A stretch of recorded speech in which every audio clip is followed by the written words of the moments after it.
Mentors, they matter, they impact lives. They simply do. From elementary school through high school, through college and beyond, I know. In fact, I've used mentors in so many occasions, just at my moment when I needed that kind of help. I've needed the type of support from my teachers, from my colleagues, and those are the folks that have this unique ability to speak to us. They just do it. It's a divine, true gift. And why not use them today? You see, our high school students are graduating less than 75% of our students are graduating. And so the question is, what are we doing with the rest? And in particular, our African American and Latino students are graduating. About 60% of them are graduating. So what's happening? What are schools doing? And one of the things that's important to kind of think about is that, look, at the end of the day, folks are dropping out of school for various reasons. They're dropping out because there are issues at home. There's no parent. There may be one parent. Parents are working. They're too busy taking care of their siblings. And so there's kind of like this direct correlation between what's happening at home and what's happening in the school. And so there's no connection with the teacher. There's no connection at home. The child is completely lost. It's our responsibility as educators to create opportunities for them to be successful. You see, for me, it's a bit personal. Over 23 years ago, as a history teacher, I remember most of my 8th graders, they weren't being successful. In fact, they were actually dropping out of school early on. They were failing multiple classes. And so what did I do as a teacher back then?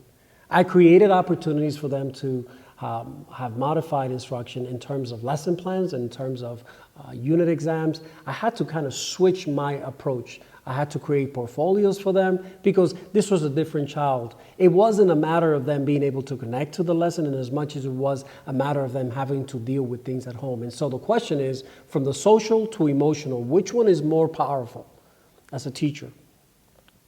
I believe that it's a matter of quality in as much as it is a matter of quantity. You see, while I had to cover the curriculum on the one hand, I knew that I could get much more from this student when they were actually engaged and connecting. So for me, unlike my other colleagues, at that time, the mindset was they've got to finish, they've got to finish, they got to finish. And that sometimes doesn't necessarily work. It doesn't work today. Now, it's important to note that I said this is personal, right? It is. You see, over and over again, our children are facing some significant challenges. I did. I knew it all. I was the type of guy that English and history, those were my subjects. That's what I did, and I did it very well. But math and science, that wasn't something I wanted to have a conversation about. And so I dropped out of school early on. And for about a month, I worked on the Lower East Side of New York City, 12 hours a day. And I got a PhD in humility. That was the aha moment for me. I had to go back. Something triggered. Something very powerful. I had to go back to school. But then, what school? I couldn't go to a regular school, so I enrolled in an alternative high school, Lower East Side Prep in New York City. Still there, doing amazing work. And this type of program allows for students like myself at the time to have an opportunity to not only engage the learning process by having modified instruction, but also having opportunities for those students who actually go and have internships. I was fortunate. I had a voice, and I found a place of comfort in my teachers. The teachers were able to look at my soul. And, you know, I ask you today, is that the type of relationship that we have in our current schools? I like to think that we do. I like to think that we have opportunities to engage our children in such ways that we can see right through their spirits, that we know exactly what's going on, that we have fostered the types of relationship that I had way back then in 1986 when I came back. Because this whole issue of dropping out, you know, don't get it wrong now. There were a lot of issues, but I was able to maintain because of the love and the place I was in terms of being able to share my ideas and my thoughts with my teachers. They were the ones that supported me. I graduated. But you know, that summer was pretty difficult. American History 1 and 2, imagine that. The types of courses I would never fail, having A's in them, but this isn't about me. This is about the whole idea that because I truly believe that if we create opportunities where mentors are our driving force, where mentors like Tommy, like Jason, like Roseanne, where I needed a letter to go to Utica College at Syracuse University, he says, Victor, here's a letter, here's a recommendation. I believe in you, and you're going to be doing great things in life. Today, by all means, I am a success story, but truly, am I? Am I that maybe error? I don't know. What I'm trying to say is that every child has an opportunity through that mentoring system that they are able to tap into and be successful. I believe that with all my heart and all my soul. Today, there are some significant gaps. In fact, over the last 24 years, the data tells us that African American students and Latino students are are not performing as well, and they're falling behind in their performance. And the reasons are still there. They were there 23 years ago. They're still there today. But my question is, do we have systems and structures? How are we using our mentors? How are we using what I call personalization, precision, and the professional development for our teachers? How are we using best practices, sharing those practices at the school level, at that local level? And how are we creating those opportunities? I'm not saying holding people accountable, although yes, that's important. I'm not talking about testing, although that's important. It's creating a balance between the two. It's creating a balance in that curriculum and having the autonomy to say, this isn't working for my student, but I believe that this portfolio, this ability of the student's ability to use the phone in that classroom, it's not taboo.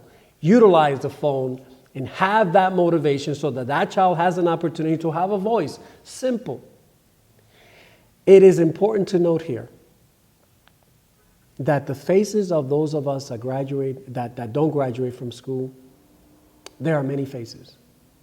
And so the challenge for us as educators is it the child's inability to connect to structures and systems in the classroom? Is the child able to read, comprehend, or is the child simply unable to do that? You may have a combination of both. You may have a student in that classroom who can do AP honors level type of coursework and can be there twice a week and outperform everybody else in the room, but has to take care of his brother and sister. You have the other student that says nothing and yet is not really performing that well.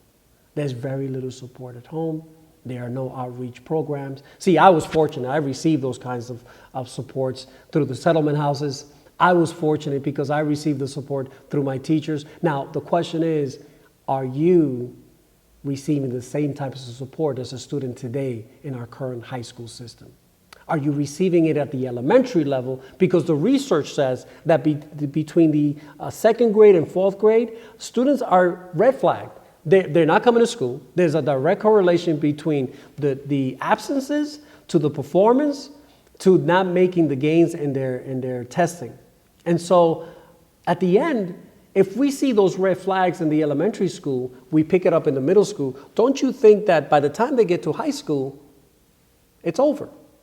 But if you had the mentors from the very beginning providing those opportunities, grade second, third, fourth, and fifth, we don't need to start mentorship at the high school level. We need to start it at the elementary school level. And that's something that I look forward to doing and creating those opportunities soon. Look, at the end of the day, it's not easy. See, for the last 23 years, there's been this moral imperative for me. And that moral imperative lives in my soul, in my spirit. And it says, Victor, you just have to help.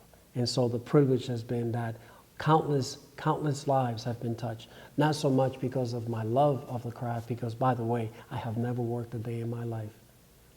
The greatest joy I find in coming to this place, my school, is in lifting lives and lifting souls. Because it is in doing so that I have somehow repaid Tommy, Jason, and Henrietta Barnes, which, by the way, I was the doorman in New York City, and there she was.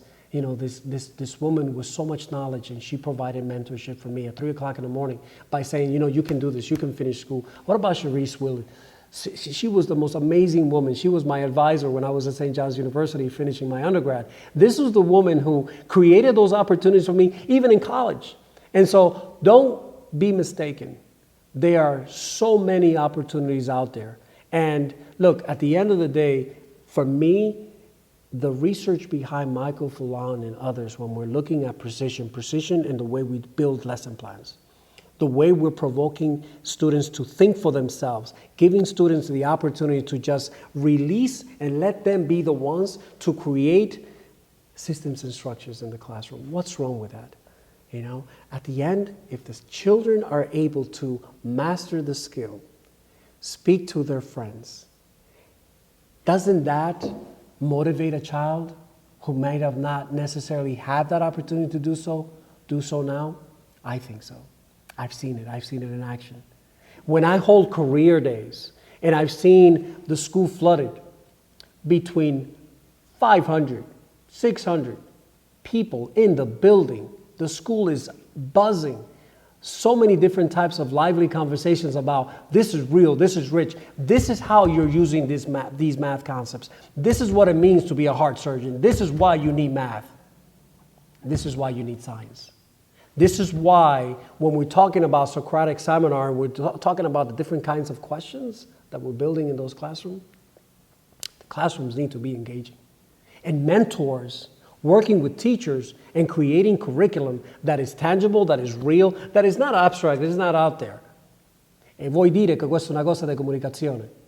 E se non capisce quello che sto dicendo, ma purtroppo questo è impossibile, diciamo, no? So what is my goal? If I'm speaking Italian, and I'm speaking Italian for a reason, it's about communicating. Students are lost in that classroom. Teachers are that connection. The mentors are that other connection. When you bring the two together, you're creating opportunity both in the social and the emotional and the academic. Join me in decimating the dropout rate. We can do this. We have the capacity. Thank you so very much.